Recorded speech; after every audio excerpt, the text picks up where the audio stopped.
All right, so I'm going to ask them to just tell us a little bit about themselves in terms of how many children they have, what are the ages or the age ranges, whether they're grandparents as well, because you don't stop mothering.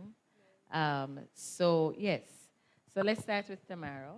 All right. Well, I want to first say thanks to Harbour View for inviting me.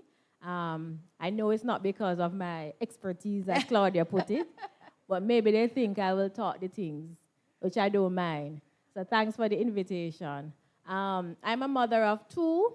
I have a 15-year-old son and a 12-year-old daughter. So that's me. Yes. Thank you also for having me, Claudia. I am a mother of two as well. I have a 21-year-old son and a 7-year-old daughter. Okay. All right. I too am a mother of two. I have two sons. One is 67 and the other is 65. All right. Wow. Yes, way up there. All right. And you have grandchildren as well, right, Amaj? Yes, I do. I have three grandchildren, two girls and one boy. Okay. All right. And one great grand. And a great grand. So sorry, four, how many again? Six great grand. 6 great grand. Right. Right. Okay. All right. So, tell me, what has been the most enjoyable thing about being a mother? And Amaj, I'll start with you this time. What has been the most enjoyable thing or the best thing about being a mother? Well, sitting here and hearing that we had this opening of this assembly, of this church, 1961, I remember myself as a young mother in Maranatha, hearing that we had a church started in Harbour View. And I was so happy to hear and to see that today I am one of the members. And I thank God for that. Right. Amen.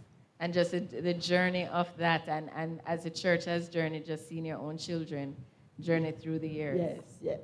Awesome. My both sons were baptized here, grown up here, went there several ways, and one is here now with me, and the other is where his family is, not with me at present, but Okay. still alive. Right, right. All right. Go ahead, Ingrid. What's the most enjoyable thing? Just knowing that you have somebody who loves you unconditionally, and especially for my daughter, because she's a smaller one, she's a little more clingy. Right. Feeling down, and then she just does something that cheers you up to put a smile on your face. Like there's never a dull moment. So that's truly rewarding.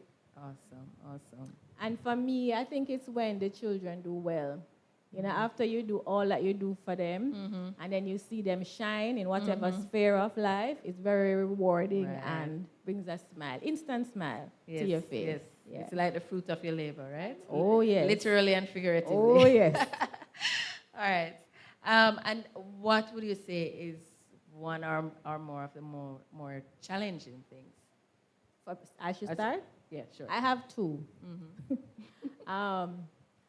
One of the things I struggle with, I think, is, when you try and teach, you try and train, and you say, do this way. For example, make the bed when you wake up in the morning. Right. And it's like it's a lost cause. It's like it's the hardest thing to do. Yes. So it's difficult for me when I have to repeat and repeat and repeat and repeat. And the other one is balance. Well, there's no such thing as balance, I've learned. But when you are having challenges at work and challenges at home and trying to be a good mother and a good worker and a good wife, those things are challenging. Yes. Ingrid?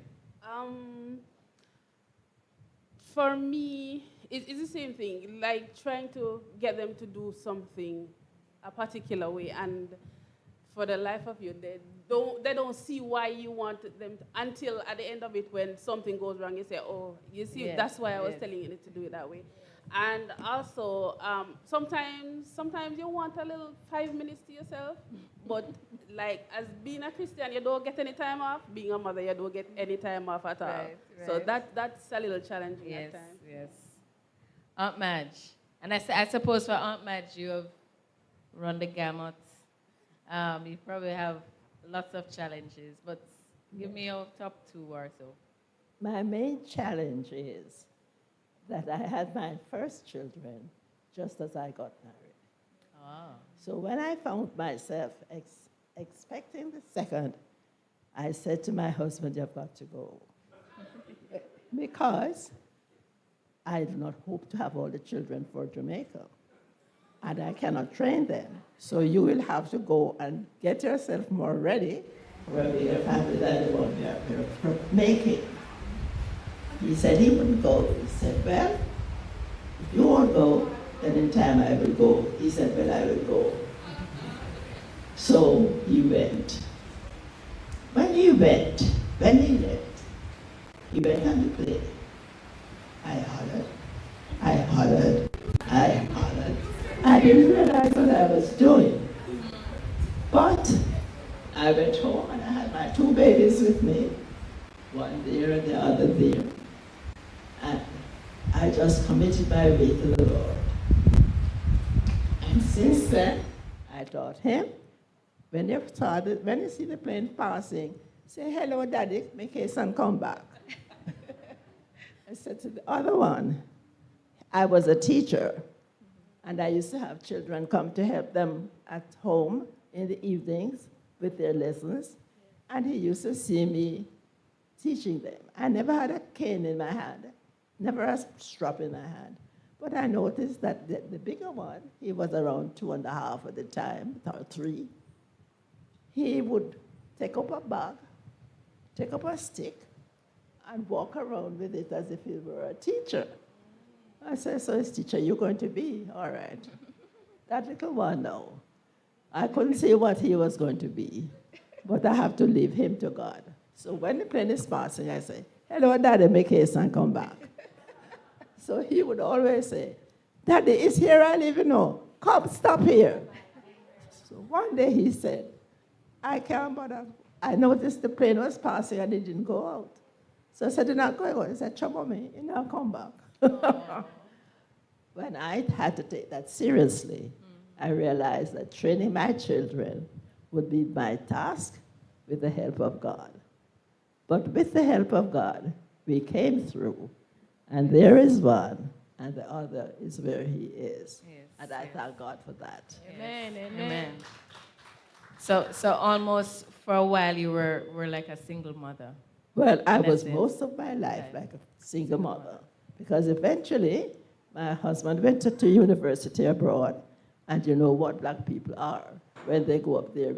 I didn't know then, but I used to see them dress up and nice when they come down, and I think it was all hunky-dory, you call it. But when I had to go up to find out what was happening when I wasn't hearing from him and discovered, then I had to decide to leave my children with my mother and my sister and go to help him up there. So it wasn't always hunky-dory, Right. but one thing sure, I had a firm faith in God, Right. and I trusted And that him. helped you through. And that took me through. Amen. Amen. All right. Now, did each of you grow up with your own mother? Yes. Yes. Aunt Madge, you grew up with your own mother? My grandmother Your grandmother? and my mother. Okay. And Ingrid? My grandmother. Your grandmother. Okay. And I suppose there may have been other motherly influences in your lives.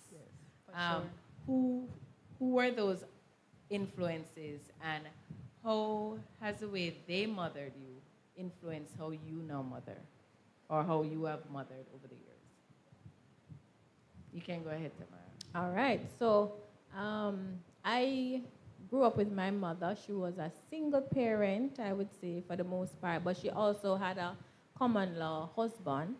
And in sixth form, I lived with my grandmother for, I think, 2 or 3 years. And I also was at Galilee from I was 13 till now. So I've had a lot of mothers in Israel, so a whole heap of combination, right? But one thing that I want to highlight today that has impacted me is the strength of my mother and the sacrifices she has made for us. She was a domestic helper, and I don't remember going to school hungry. I don't remember going to school without lunch money, without a plan. If she didn't have the money, she had a plan as to how I would get it. So those lessons has helped me in shaping how I parent today. You know, just general sacrifice and making sure that your children are taken care of are things that I hold dear that she has instilled in me. Right. What about you, Ingrid? My mother lived in Kingston. I lived in St. Elizabeth with my grandmother. Right. But then my mother died when I was almost 12. So it was only my grandmother, and we had other family members there. Right. And the truth is, my mother being dead, I never felt like I didn't have a mother, because Right. everybody did what my mother would have done.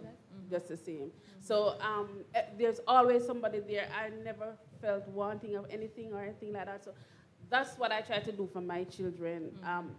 They don't know if I don't have any money. If they want something, once it's within budget or within real, I'll make sure that they get it. So sacrifices, make sure that they go to school, make sure that they go to church. Well, I fell down with my son, but I try to make up with my daughter as it relates to the church. So make sure that she knows the Lord and all of that. So that's what they did for me, so I try to do it for my children. Okay. Awesome. Right. And what about you, Ash? My grandmother was a very wonderful person.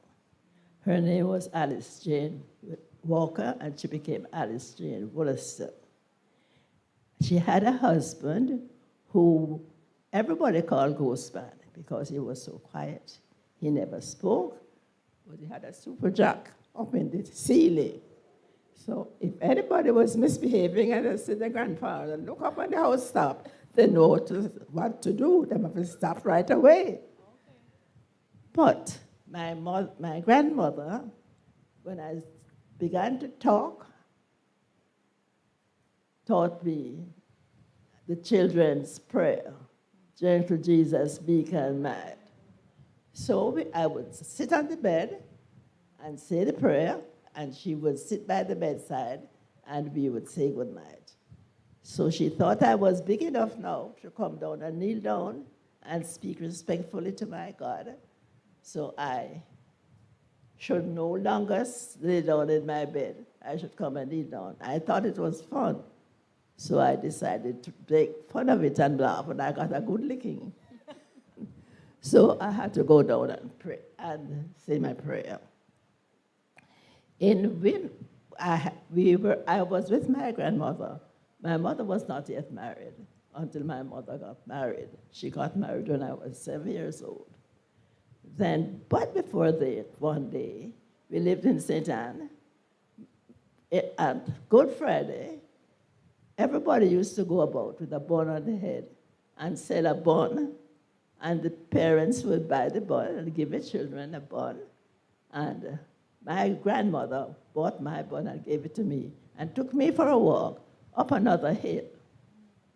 And she told me that it was called Good Friday and why it was called Good Friday. I was not yet 7 because I didn't start elementary school until I was 7, and I had not yet gone to elementary school, but I was going to quarter-week school. Anybody ever hear about that one? But I wondered why they called it Good Friday if they did what they did, according to what my grandmother told me. She said, when you are older, you will understand. But that from then, I had a fear of God. And I did not like a hill, because that's where they crucify him. And that's where they'll crucify me. Yeah. So I was always afraid of going up on the hill. I wouldn't go for the hill. And I went to live with my mother. Fortunately, my mother lived at a house, and the lady who rented her the house went to this assembly at Orange Street. What do you call it again? Assembly Hall. Assembly Hall. Right. And she loved me. So she would take me to that Sunday school. And I loved it. It was nice. Then my mother bought her own house, and we went to live in Runton Pen. And then Mr. Wildish came and started a conference there.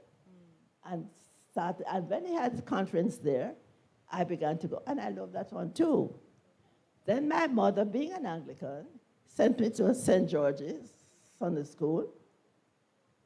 And when I went to live where my mother was living, they had Sunday school in a school. So when I went to the Sunday school, it was not a nice, clean place. It was a dirty place. I said, God can't be in this place. It's not clean. So therefore, I did not like it. So when she sent me, my mother never went with me to Sunday school, but she would send me. I went, but I found out at another place where Sunday school was keeping, and it was a shed. It was a tent, a house being built. The roof was on top, the benches were nice and silent and clean, and everyone. And I liked that one. So I started to go to that one, and she didn't know where I was going. Okay. Until one day, my sister and I had a fight because I was a fast runner. And I ran and won all the races, and every race I ran, I would win. And when they give out the presents, I would always put up some to take home. My sister, she wouldn't listen to what he said. So when they said go, she never hear. So when I finished running my race, I see her coming. When we were going home, so I decided now that I'm going to take home some of my things so my mother can see what I got. She didn't have anything. She made attempt to somebody to fight me and take it away from me. So this was all in the Sunday school that you were No, this is after Sunday school on the road. Okay. This was happening. Then on your way home? On the way from the Sunday school picnic Right. that we went to, and I ran the races and got the prizes and all that. And then we were going home, and she decided she was going to arrange with somebody to take away some from me. So me said, you know, get it, you know. And we could fight, you know. So we fight. So anyway, when I went home, now we have to tell my mother that what we did. Mm-hmm. My mother wanted to find out, where were you? And when I told her, she said, well, that's not where I sent you. I said, well, that's where I go. So she was sending me to Mavisville, to Sunday school in the right. Church, Sunday St. school George's. In the school at Franklin Town. Right. But I went to Mavisville, which was then Maranatha over number 6. Right. But and that's how you ended up at Maranatha? Yes. Okay. And I loved it. I never left it until today. Right. Awesome. So that's that. But then I went to school, and troublesome like everybody. Loved my sisters. Right. Had our fights, had our quarrels. So the main women who really influenced you coming up were your grandmother and your mother, and those ladies from Assembly Hall. Yeah, but who just paved the way. God was always good to me. Right. A gentleman came to the district by the name of John Christian. And though I used to go up every Sunday night before I go to church, morning service, Sunday school, and night service, 3 times a day. Right. And if I don't go to church, I couldn't keep. Right. I had to go. And so during one of the meetings, every holiday, my mother would send us back to the country where we would have every latitude to do whatever we could do. And so I got saved. Okay. So when they asked me to be baptized, I said I was willing. I was then still in high school. My mother didn't think I should when I was old enough, but I said I must because I want to be saved. I want to be baptized. Right. So I got baptized, and from there on. Amen. All right. Let me, and hopefully towards the end we'll have some room for a few questions from the audience for you guys. But let me just ask you each, in terms of a mother who is having a problem with a wayward child, what would be your advice? Ingrid, you want to say that one? Sure. Don't stop praying. Don't stop praying. Don't buy into what you're seeing. Just continue to pray for them, lift them up. Don't wish anything bad over them. Don't do anything like that. Just continue, just keep praying and lift them up to the Lord, and that will do it.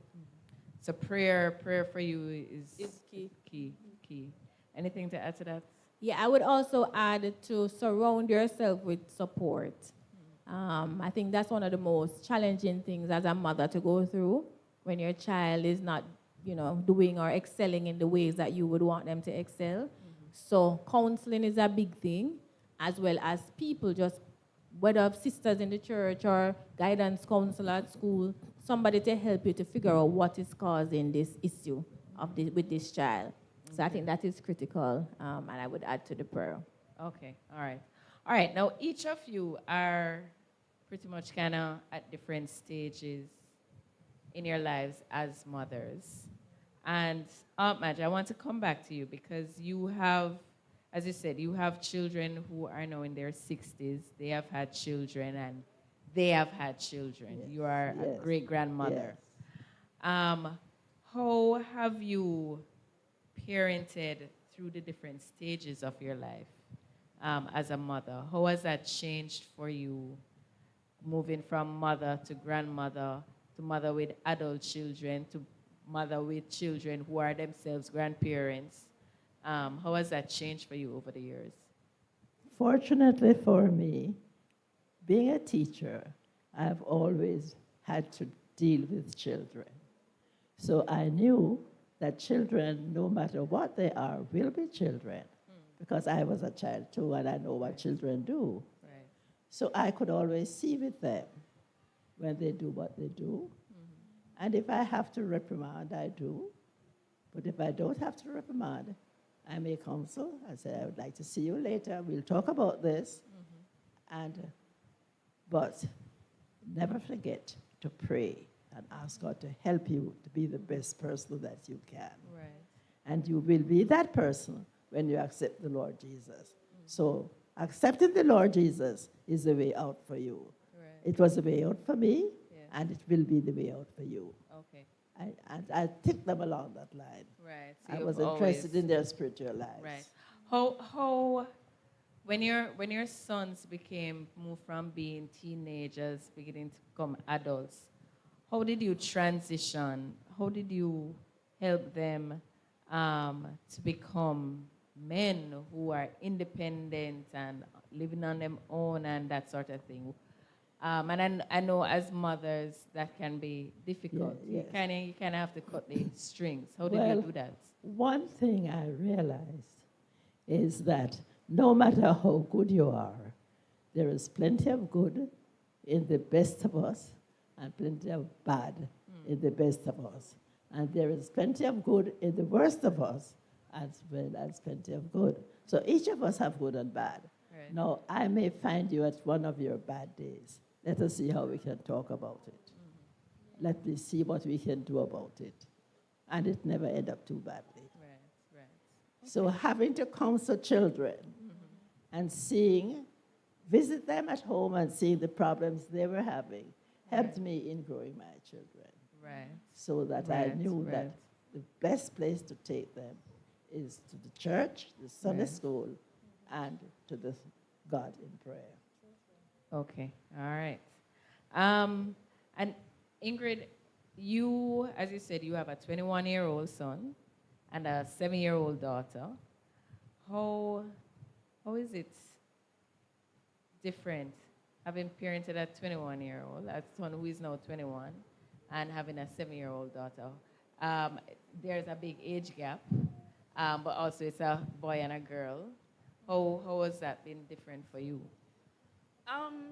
It's different because they're two different children, completely different children. The boy, if you want to know something from him, you have to dig it out of him, basically. With my daughter, you don't even have to ask her. She'll tell you. She'll tell you. She's gonna tell you exactly what it is that she wants, how she wants it, and everything. So you just have to know each child and their strength and their weakness, how to deal with each of them. Okay. So one of them you have to prod them, then the one of them you have to kind of shut her up. Yeah. So you just have to know how to Right. balance Right. So, and I suppose whether it's in disciplining or guiding, you've had to use different methods for each of them just because of the different personalities. Right. So with my son, if you try to be hard at him, he'll shut down. So you have to know, you have to kind of know how to approach him. How to approach him. Right. And but with my daughter, no, she's so different. Like that girl is so different. With her, you can't be too hard on her either, but that will work a little better for her than with her brother. Got you. So you've had to learn how to adjust based on the personalities. Right. Yes. Okay. Tamaro, your children are, well, you have one teenager, one preteen on the verge. I saw her yesterday and she was pleased to tell me that she's going to be 13 later this year. So she is right on the cusp of teenagehood. With all the different challenges today that teenagers have to go through that you never went through, that we never went through when we were their age. What resources and what help have you drawn on to help to guide them and parent them and even just to kind of prepare yourself for these things that you never had to deal with? Yeah, it's interesting, because all of my little preparation notes are similar to what Aunt Maja shared. So we know the issues that they now have to deal with is things like internet access, right? We didn't have internet at our fingertips like they now have. And they have constant entertainment, whether games or Netflix or something, YouTube, right?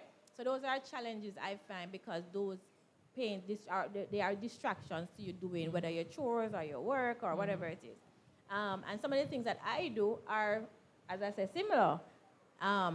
People in the Sunday school, for example, people at church, I like to sit and listen to older women because there's nothing new under the sun, right? And the same challenges that I am going through, they have gone through before.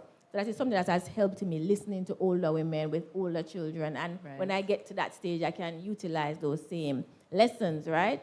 Another thing is, of course, taking your children to Sunday school.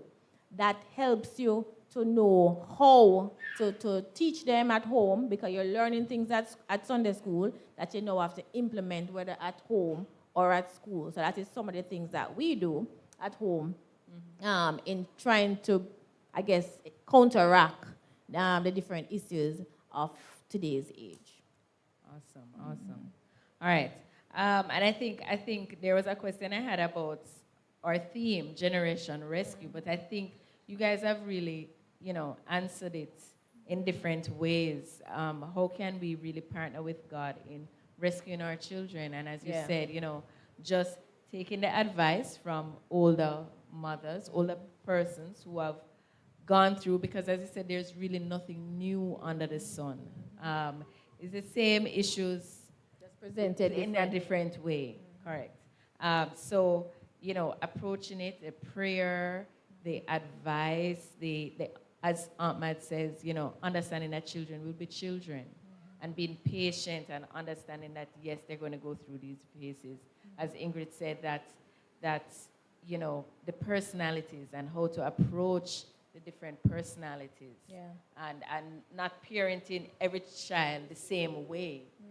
Just being a parent, being a learner of your child and understanding your child. So those are really critical as we talk about this thing of rescuing a generation. So I'm going to ask anybody, if you have a question, you can indicate, and we'll take that question now as we look to wrap up before I ask my last question. Is there any questions from the audience? Or I'm not sure if there's any online, but any question from the audience? Okay, Jermaine has a question. The preacher asking a question. All right, good morning, everybody. Good morning, church. Morning. One question that lingers in my head is, unfortunately today we have many fathers who have left the home and the mother is left to raise their kid.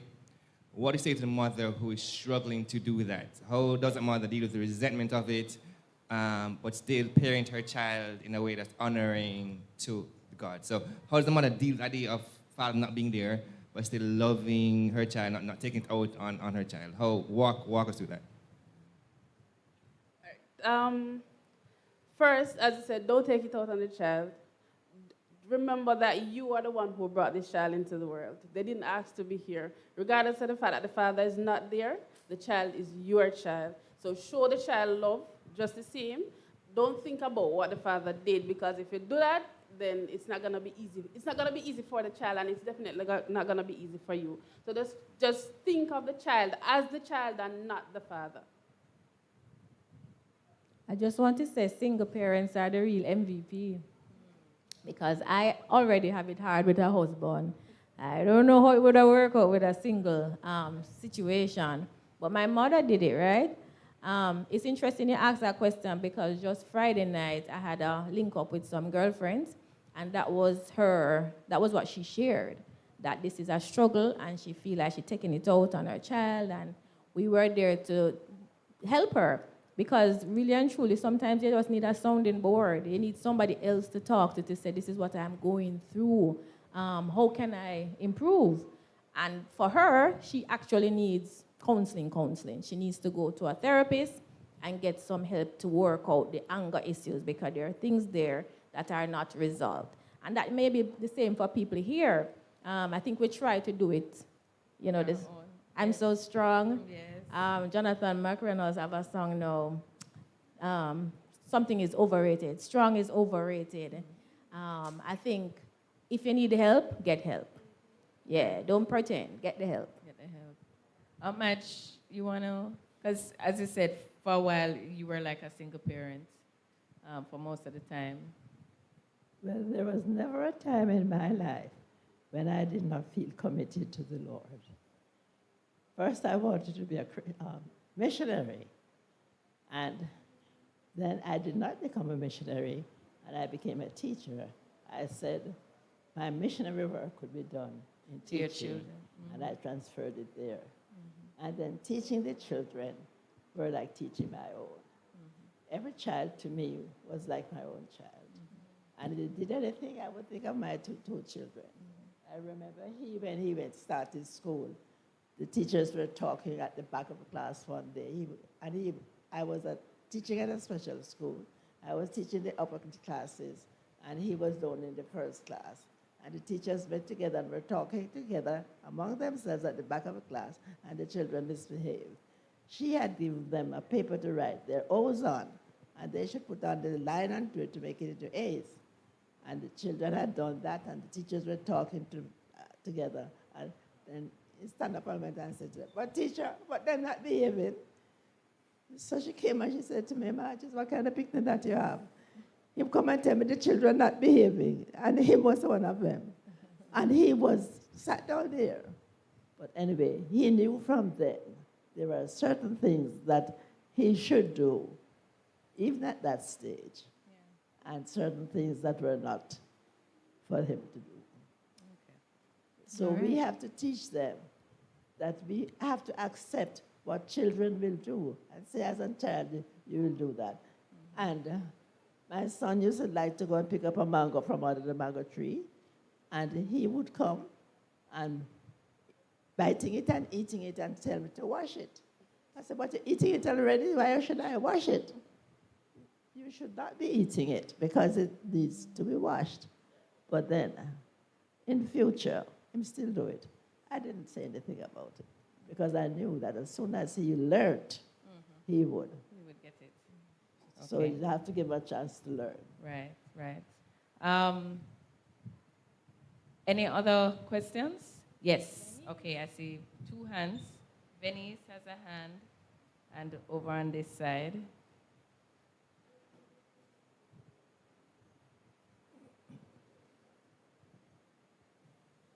Hello? Okay. So the Bible says, train up a child the way they should grow, and when they get older, they won't depart from it. So you have done all that you can. And the child is now older, and still hasn't choose the Lord or the Lord's way, would you say or question yourself to say, what did I do wrong? Or what do you do? Because you have done all that you can and the child is just wayward, not following nothing at all, grew up in church, doing everything. How do you approach that situation? I mean, I know a lot of persons struggling with that. Right.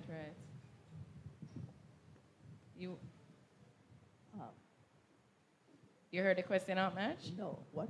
Okay. She was asking, how do you deal with having grown up your child, you've taught them, you carry them to Sunday school, you carry them to church, you've shared the gospel with them, all these things, yet still they are still seeming to go on their own wayward way. And I guess it comes back to the question earlier about just being wayward, Yes. having a wayward child. They have chosen their own path. And I think it goes back to what Ingrid said, you know, we just have to pray. These are individuals, they have made their own choices. And prayer, you know, gently just maybe not even bringing up those issues, but just being there and praying and allowing God to do his work in his time. Yeah. So that you have done your part. You know, persons will make a decision. Yeah. Well, I found myself in that very position because having grown up my children in the church and trying to demonstrate by actions what they should do and what was good to be done for the situations they're in, they still went another one way. Mm. So my first son had a child before marriage. Mm-hmm. No, he didn't tell me about it. His father wasn't there. But he told me that he had a dream one day. And I said, be careful of that dream, because he said you're dreaming fish. And when they're dreaming fish, they always say it's a baby. So be careful of what you do, because you may be treading on dangerous ground. And don't answer me. His father came, and he told his father that he was preparing to be a father. When my husband came home, the night we sat down to dinner, and he didn't hear us talk, he came to me and said to me, Mommy, what did you tell? We don't tell Daddy everything. What did you talk with Daddy about? I said, why should I tell you what I spoke with my husband about? What is that to you? I don't have to tell you what I speak to my husband about. But then, I knew why he said that to me, but I wouldn't say to him. But by then, his father was very glad to hear that he was going to be having a child, because we were thinking of adopting a girl, for we had 2 boys, and they both had graduated and were gone. And so, when his father heard that he was going to be getting, he was in that attitude, he was where he was.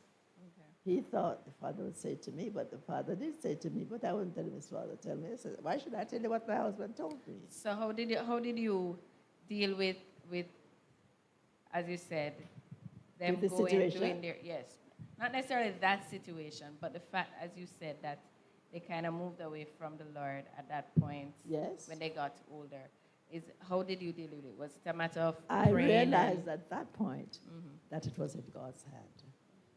It left to me how I deal with him and with the child and with the circumstance and what the Lord will do Okay. to change it, to make it into. Amen. And that happened.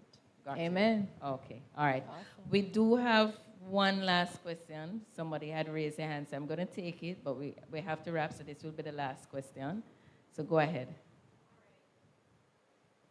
My question to the panel is the fact that you're in a home, right? And it should be both the mother and the father who is raising the children. What about when you feel like, though 2 parents are in the home, you're the only one that is making the stride with the children? How do you feel about that? And what should you do? And let me clarify, you're saying it's just the two parents, as in you don't have outside help?